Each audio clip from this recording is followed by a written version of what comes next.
Content monetization পাওয়ার পরেও আপনি কিন্তু আপনার সব কন্টেন্ট বা ভিডিও বা পোস্ট থেকে আপনি আর্নিং পাবেন না। সেই বিষয়ে আমি রাহুল বিশ্বাস, ওয়েস্ট বেঙ্গল নদিয়া কৃষ্ণনগর থেকে আলোচনা করতে এসেছি। এই ভিডিওর মাধ্যমে আপনারা জানতে পারবেন আপনার কোনো ভিডিও বা পোস্টে যদি ফেসবুক বলে থাকে not eligible for earning money, তখন আপনি কি করবেন। ফেসবুকে আমরা যখন কোনো ভিডিও বা পোস্ট আপলোড করি, অনেক সময় আমরা কিন্তু এই বিষয়টা ফেস করি।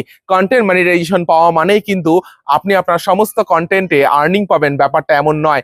তো যখন আমরা এই ধরনের কিছু ফেস করব, মানে আপনার কোনো একটা কন্টেন্ট আপনি যখন আপলোড করলেন, সেই কন্টেন্টটা কোনো কারণবশত আপনি যদি আর্নিং না পান, সেক্ষেত্রে আপনার কি করণীয়, বা ফেসবুক সেই সময়ে আপনাকে কি কি করতে বলবে। অনেকের ক্ষেত্রে এমন হয় যখন কোনো স্পেসিফিক কন্টেন্টে ফেসবুক বলে this content is not eligible for earning money, আপনার মনিটাইজেশনটাও রেড হয়ে যেতে পারে।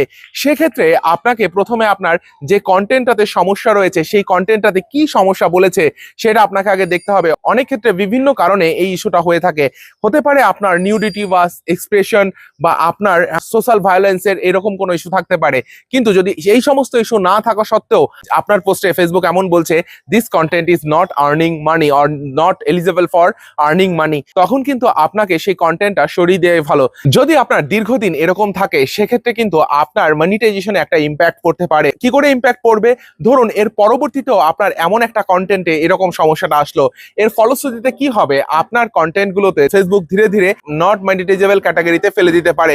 কি করে ফেলে দিতে পারে? ফেসবুক দেখছে আপনি বরাবরই একই জিনিস ভুল করে যাচ্ছেন, একই জিনিস আপনাকে ওয়ার্নিং করা সত্ত্বেও আপনি কিন্তু এই ভুলগুলো করে যাচ্ছেন। তখন যদি আপনি এই পোস্টটা বা ভিডিওটা যদি না সরিয়ে দেন বা ডিলিট করে না দেন, তখন কিন্তু আপনার আইডিতে মনিটাইজেশন ইম্প্যাক্ট পড়তে পারে। অনেকেই কিন্তু এই বিষয়টা ফেস করছেন।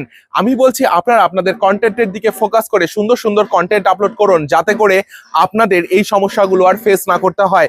ধন্যবাদ সবাইকে ভিডিওটা দেখার জন্য। ভিডিওটা ভালো লাগলে অবশ্যই শেয়ার করে দেবেন, যাতে করে যারা এই সমস্যাগুলো ফেস করছেন তারা ভয় না পেয়ে সুন্দর করে আবার নতুনভাবে কাজ করতে পারে, এবং তারা যেন ভবিষ্যতে এই সমস্যাগুলো আর কখনো ফেস না করে সেই বিষয়ে সতর্ক হয়ে যাবে।